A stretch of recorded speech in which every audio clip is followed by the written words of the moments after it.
नमस्कार, स्वागत है आपका डीटीएस क्लासेस के इस यूट्यूब चैनल पर।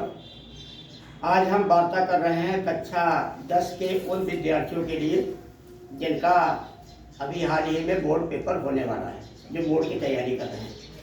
पिछली क्लास में हमने श्लोक के बारे में चर्चा की थी, कौन से श्लोक सरल हैं, उनके प्रैक्टिस कर ले, अभ्यास कर ले। कहीं पर वर्तनी को स्पेलिंग मिस्टेक नहीं होनी चाहिए, क्योंकि भाषा में वर्तनी का विशेष महत्व है। अगर हम लिखते समय गलतियां हो जाएंगी या कोई शब्द छूट जाएगा तो उसका नंबर कट जाता है। आज बात करते हैं इस क्लास में एक खंड काव्य भी आपके में है, जय सुभाष। देखिए कैसे लिखेंगे, ध्यान रखिएगा। सबसे पहले बीच में आपको डालना है ब्लैक कलर से प्रश्नोत्तर नंबर।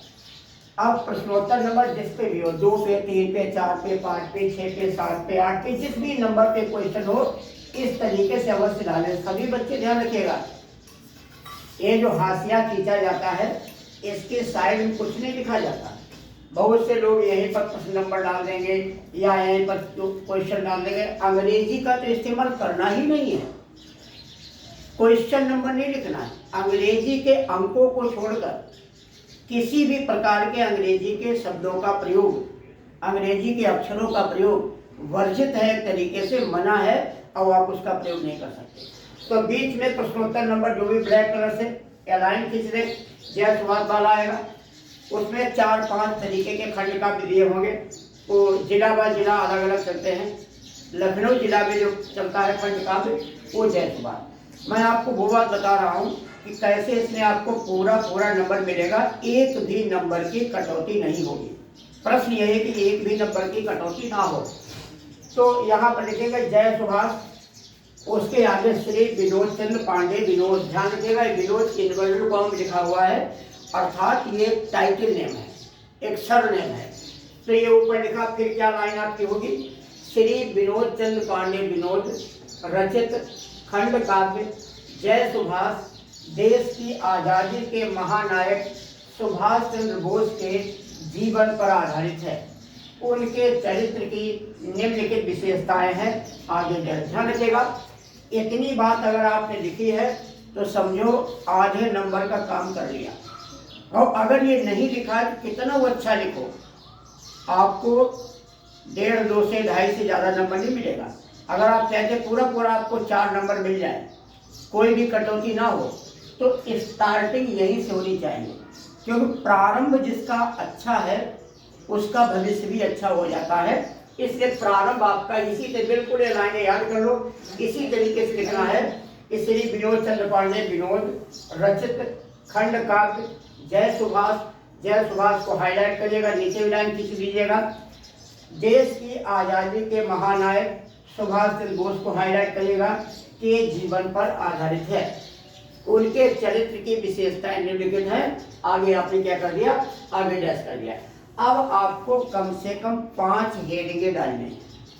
आधा नंबर का तो काम यही हो गया, आधा नंबर नहीं, मतलब आधे नंबरों का। अगर 4 का है तो 2 नंबर काम यहाँ तक हो गया। अब यह है देशभक्त, यहाँ आपने हेडिंग डाली देशभक्त, और कम से कम इस हेडिंग पे आपको क्या है कि 1.5 से 2 लाइन में लिखना है, सुभाष चंद्र बोस आज़ादी के महानायक रहे हैं, देश को स्वतंत्र कराने में उनका अभूतपूर्व योगदान रहा है, अद्वितीय योगदान रहा है। निर्भीक एवं साहसी, वे एक ऐसे योद्धा थे, ऐसे बलवान व्यक्ति थे, उन्हें किसी चीज का भय नहीं था, बड़ी हिम्मत थी, बड़े साहसी थे।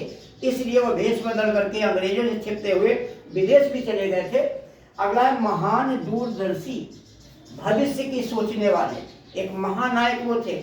विदेश में जाकर के लोगों से मिलकर के सेना का संगठन करना, सेना बनानी है उनको, देश की आज़ादी के लिए प्रयास करने, संघर्ष करने हैं, धन की भी व्यवस्था करनी है।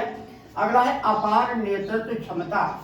ध्यान रखिएगा, जो व्यक्ति हिटलर से जाके मिल ले, हिटलर उस समय का अपने आप में बहुत बड़ा तानाशाह था, उससे सुभाष जी जाके मिल लिए और उसने भी भरोसा दिलाया कि ये जंग समाप्त हो जाए, जो सेकंड वर्ल्ड वॉर उस समय चल रहा था। इसके बाद हम देश की आज़ादी के लिए, भारत की आज़ादी के लिए आपका सहयोग करेंगे।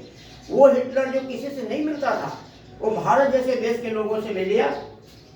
अगला है युवाओं के लिए प्रेरणा स्रोत। और ये सबसे बड़ी बात है, युवा वर्ग को प्रेरित करना। युवा वर्ग जैसे तुम सभी लोग क्या हो, देश के भविष्य हो। जिस देश का युवा पढ़ा लिखा होगा, समझदार होगा, काबिल होगा, ईमानदार होगा, किसी प्रकार के उसमें जरूर नहीं होंगे, वो देश उतना ही महान होगा। इसलिए युवा देश के भविष्य होते हैं, तो प्रेरणा स्रोत है। क्या इन्होंने कहा था, तुम मुझे खून दो मैं तुम्हें आज़ादी दूंगा। दिल्ली चलो, दिल्ली दूर नहीं है।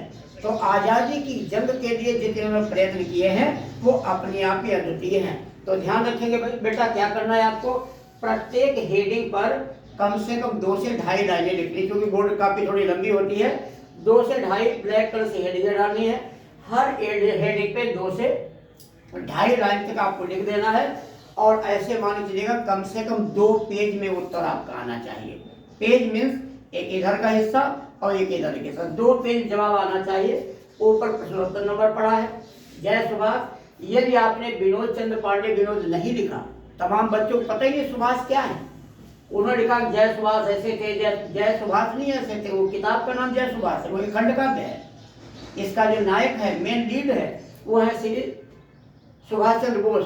तो जय सुभाष एक किताब का नाम है, सुभाष चंद्र बोस एक व्यक्ति का नाम है जो इसके नायक हैं। विनोद चंद्र पांडे विनोद क्या है, इसके लेखक हैं, इसके रचनाकार हैं। तो श्री विनोद चंद्र पांडे विनोद के द्वारा रचित एक खंड काव्य है। इस प्रकार से अगर आपने लिखा और प्रत्येक हेडिंग में 2 से 3 लाइनों का भी आपने सहयोग किया, योगदान दिया, और अंत में जब ये प्रश्न समाप्त हो जाए, पूरा कंप्लीट हो जाए, तो लास्ट में ब्लैक रंग से एक लाइन खींच देंगे इधर से उधर तक। इस प्रकार आपका प्रश्न कंप्लीट हो गया। अब पूरा 4 नंबर आपको मिल गया। किसी भी प्रकार की कोई कटौती नहीं होगी। हाँ, बर्तनी में शुद्धता बनी रहे, काट पीट ज़्यादा होना नहीं चाहिए। ऐसा लेख लिखे जिससे दूसरा पढ़ सके, क्योंकि कापी आप तो जांचेंगे नहीं तो दूसरा शिक्षक जांचेगा। इसलिए आपका लेख बहुत ही सुंदर, बहुत ही अच्छा होना चाहिए। इसी तरीके से आप बिल्कुल कॉपी कर लो, बिल्कुल याद कर लो, स्मरण कर लो। शुरुआत इसी तरीके से करेंगे लिखने की, और यही सारी हेडिंगें डालेंगे। हेडिंगों में थोड़ा सा परिवर्तन कर सकते हो, लेकिन शुरुआत में कोई परिवर्तन नहीं कर सकते। तो ऐसा ही कार्य करें।